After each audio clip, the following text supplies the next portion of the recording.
Bonjour à tous, je m'appelle Samiela, je suis membre du groupe international Les Amis de Christ.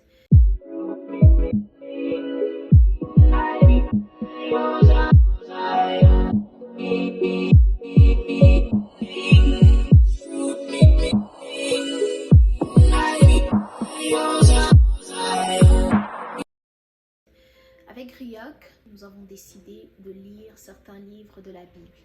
Nous avons choisi 2 livres, dans l'Ancien ainsi que le Nouveau Testament. Dans l'Ancien Testament, nous allons vous parler un peu de ce que nous comprenons du livre de Daniel. Et dans le Nouveau Testament, nous allons vous parler de ce que nous comprenons du livre de Marc. Alors aujourd'hui, moi, je vais vous parler de ma lecture du livre de Daniel dans le chapitre 1. Je vais faire un peu l'histoire. Je sais que c'est une histoire que tout le monde connaît. Et ensuite, je vais vous dire ce que moi, qui m'a touché et ce que j'ai gardé. Nous avons le roi de Babylone qui, en étant vaincu, en étant allé conquérir Jérusalem, il a fait tomber Jérusalem. Ainsi, il a décidé de déporter le peuple vers Babylone. Il a décrété à ses serviteurs de prendre avec lui des hommes, des enfants d'Israël, de sang royal et venant des familles nobles pour pouvoir le servir dans son palais. Le but, en fait, c'était de les enseigner, de le montrer comment ça va se passer, comment dans le temple tu dois servir, comment dans le temple tu dois te comporter pour servir le roi. Et la formation devait durer 3 ans. Et parmi les enfants d'Israël, nous avons Daniel, Shadrach, Meshach et Abednego. La Bible dit que le roi a décidé que ce soit les enfants des nobles et les enfants de race royale. Il voulait aussi, il a insisté que ce soit des personnes intelligentes, des personnes beaux de figure. Alors, on peut tous imaginer que Daniel et ses amis étaient beaux de figure. Ils n'étaient pas laits en tout cas, ils venaient sûrement des familles nobles.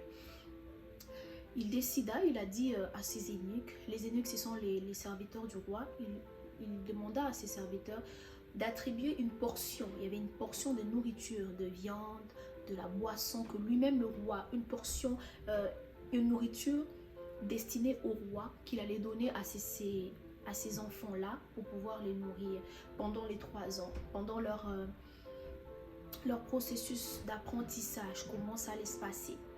Mais Daniel, dans son profond, dans son cœur, il s'est dit, je ne peux pas me souiller. Alors il est allé voir l'eunuque du roi, celui qui se chargeait justement d'eux. Il est allé le voir, puis il lui dit, s'il te plaît, ne nous force pas à nous souiller, ne nous force pas à boire du vin, ne nous force pas à manger ce que les autres mangent. Mais l'eunuque a refusé. L'eunuque lui a dit, tu sais, si je ne fais pas ça, vous allez être plus maigre que les autres. Si je ne fais pas ça, vous allez pas être en santé. Et puis moi, je risque de me faire tuer, je risque de me faire décapiter. Alors je ne veux pas risquer, moi, de me faire décapiter pour vous. Là. Il a refusé. Mais Daniel avait foi, il a dit, écoute, mets-nous à l'épreuve. Donne-nous juste des légumes, donne-nous de l'eau, donne-nous 10 jours, puis qu'on part. Regarde si tes serviteurs vont être moins l'aspect va être négligé par rapport aux autres. Et c'est ce que l'eunuque a fait. Il leur a donné 10 jours. Il a enlevé tout ce qui est nourriture royale, le vin, la viande et consort. Il a dit, je vous donne juste vos légumes et de l'eau, comme Daniel l'avait déclaré. Daniel savait, il avait foi en Dieu. Il ne veut pas se souiller. Il décide alors de commencer à manger uniquement des légumes et de l'eau. Et vous savez ce qui me frappe dans ça, c'est que Dieu était avec Daniel, Dieu était avec ses amis. Et après 10 jours, l'eunuque a constaté que Daniel et ses amis étaient bien plus portants que ceux qui mangeaient la nourriture du royal. Daniel et ses amis étaient beaucoup plus en forme qu'eux. Alors il a décidé de le laisser. C'est comme ça que Daniel et ses amis n'ont pas eu à manger de la nourriture, le mets du roi. Et nous voyons qu'à la fin, après leur enseignement, comment qu'ils devaient servir, comment on leur montrait comment servir le roi, qu'est-ce qu'il fallait faire. Et le roi a constaté que Daniel, Meshach, Shadrach et Abednego étaient plus intelligents, plus sages que les autres. et il décida de le prendre pour servir. Alors par là, qu'est-ce que moi j'ai compris? Tu peux être mis, on peut te déporter de ta terre natale, c'est-à-dire que toi tu étais habitué à agir d'une telle manière, tu t'es habitué à travailler dans tel coin, tu t'es habitué dans tel pays, de rester dans telle région. Là, tu te retrouves qu'une situation te force à quitter ta région, te force à aller servir ailleurs, te force à aller servir dans un autre département, te force à aller ailleurs. Mais sache que Dieu fera toujours en sorte de te distinguer des autres. Il est important que lorsque nous nous retrouvons dans un milieu où on nous demande de nous conformer au rite de la place, si tu trouves que ce qu'on te demande de faire n'est pas conforme à la parole de Dieu, tu te poses la question, tu regardes, tu es content, tu te dis, ah, selon la parole de Dieu, comment je connais de ce que je sais, je ne peux pas agir comme ça ne va pas avec mes mœurs, ça ne va pas avec mes valeurs, je ne peux pas agir de telle manière, je ne peux pas travailler de telle manière, je ne peux pas parler de telle manière, je ne peux pas m'habiller de telle manière, je ne peux pas me comporter de telle manière. C'est important de se fixer, puis de se dire, écoute, je ne veux pas me souiller, alors moi je ne ferai pas ça. Et ce que j'aime, c'est que Daniel n'a pas décidé uniquement de se dire, ok, je vais faire la grève de faim. Non, il n'a pas dit, je vais faire la grève de faim. Il est allé voir le responsable, il lui a dit, écoute, je ne veux pas me souiller, alors je préfère manger ça, ça, ça, ça et ça. Mets-moi l'épreuve, puis tu vas voir, je serai bien portant.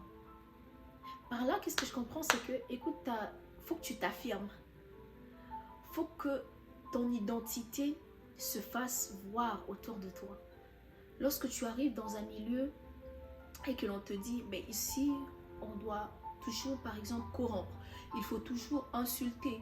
Il faut toujours sortir. Il faut toujours ceci. Il faut toujours cela. Ben, toi, tu dis, je comprends parfaitement, mais malheureusement, ça ne cadre pas avec mes valeurs, ça ne cadre pas avec ma façon de voir. Je ne peux pas me comporter comme ça. Je ne peux pas aller en boîte. Je ne peux pas parler ainsi. Je ne peux pas faire ceci. Je ne peux pas corrompre. Je ne peux pas. Il est important de mettre des bases. Il est important que partout où tu te trouves, que tu puisses te distinguer. Et comme je l'ai dit, Daniel et ses amis étaient mieux portés que les hommes, que les autres jeunes d'Israël, parce qu'on les nourrissait tous. On les nourrissait tous de la viande royale, on les nourrissait tous du vin royal, on les nourrissait tous avec la nourriture du roi, s'il vous plaît. Mais Daniel et ses amis ne prenaient que des légumes et de l'eau. Mais malgré cela, ils étaient bien plus portants que ceux qui ne le faisaient pas. Dieu te distinguera toujours si tu restes ferme sur tes valeurs, si tu restes ferme à lui, si tu t'attaches à lui, si tu ne le déçois pas, si tu es toujours focus sur lui, si même si les problèmes arrivent, tu te dis, je reste fidèle à Dieu, je ne change pas, je reste focus sur Dieu, même si les hommes essaient de me faire croire qu'il faut que j'agisse comme ça pour être repéré, il faut que je puisse parler d'une certaine manière, il faut que je puisse corrompre, il faut que je puisse faire ceci, il faut que je change ma façon de penser pour être accepté. Non, tu peux gagner ce poste en étant toi, en faisant confiance à Dieu. Tu peux atteindre un tel poste, non pas en t'amourachant ou en faisant quoi que ce soit, non. Tu peux le faire de manière honnête. Tu n'as pas besoin de te conformer au siècle présent pour pouvoir avancer dans ce monde, non. Tu n'as pas besoin de te créer une identité autre que celle que tu as en Christ pour pouvoir rester avec les autres, non. Tu n'as besoin que d'être toi, comment tu es avec Dieu. Alors voilà un peu le message que je voulais nous faire passer aujourd'hui. J'espère que ce petit moment a été bénéfique pour vous. Que Dieu vous bénisse.